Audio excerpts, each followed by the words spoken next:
اعوذ باللہ من الشیطان الرجیم، بسم اللہ الرحمن الرحیم۔ بخاری شریف جلد دوم، حدیث نمبر 1414۔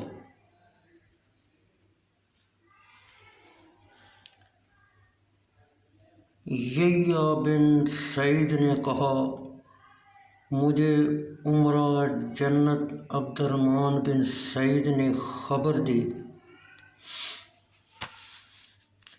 انہوں نے کہا، میں نے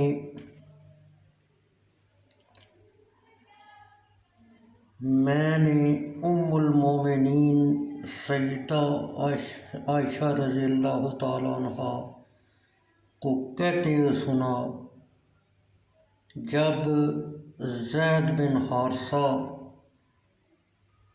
جعفر بن ابی طالب اور عبداللہ بن رواحہ رضی اللہ عنہ کے شہید ہونے کی جانے کی خبر آئی، یا لشکر سے کوئی قاصد آیا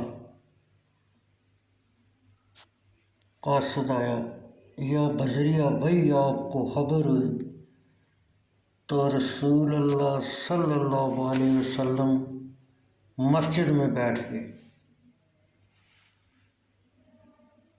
حالانکہ آپ سے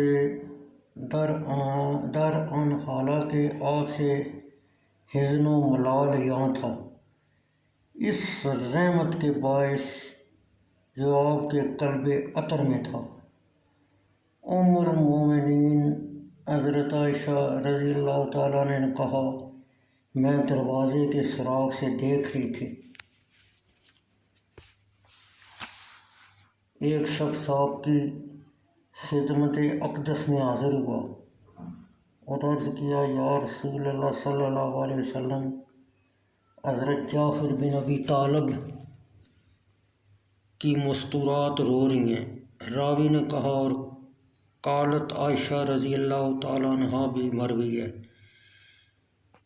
یعنی ام المومنین رضی اللہ تعالیٰ عنہ نے کہا۔ اس شخص نے ان کا رونا ذکر کیا تو آپ صلی اللہ علیہ وسلم نے اس کو کہا کہ وہ ان کو رونے سے منع کرے۔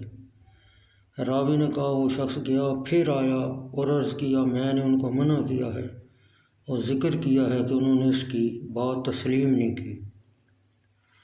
آپ نے دوبارہ حکم دیا، پھر آیا اور عرض کیا، باخدا وہ عدم اطاعت میں ہم پر غالب آ گئے ہیں۔ ام المومنین حضرت عائشہ رضی اللہ تعالیٰ عنہ نے گمان کیا کہ رسول اللہ صلی اللہ علیہ وسلم نے فرمایا، ان کے منہوں میں مٹی ڈال دو۔ ام المومنین حضرت عائشہ رضی اللہ تعالیٰ عنہ نے کہا، میں نے کہا، اللہ عز و جل تیری ناک خاک آلودہ کرے، تیرا قصور یہ ہے کہ جس کا تمہیں دیا گیا ہے وہ تو کرتا نہیں، اور نہ ہی تو رسول اللہ صلی اللہ علیہ وسلم کو مشقت دینے سے باز آتا۔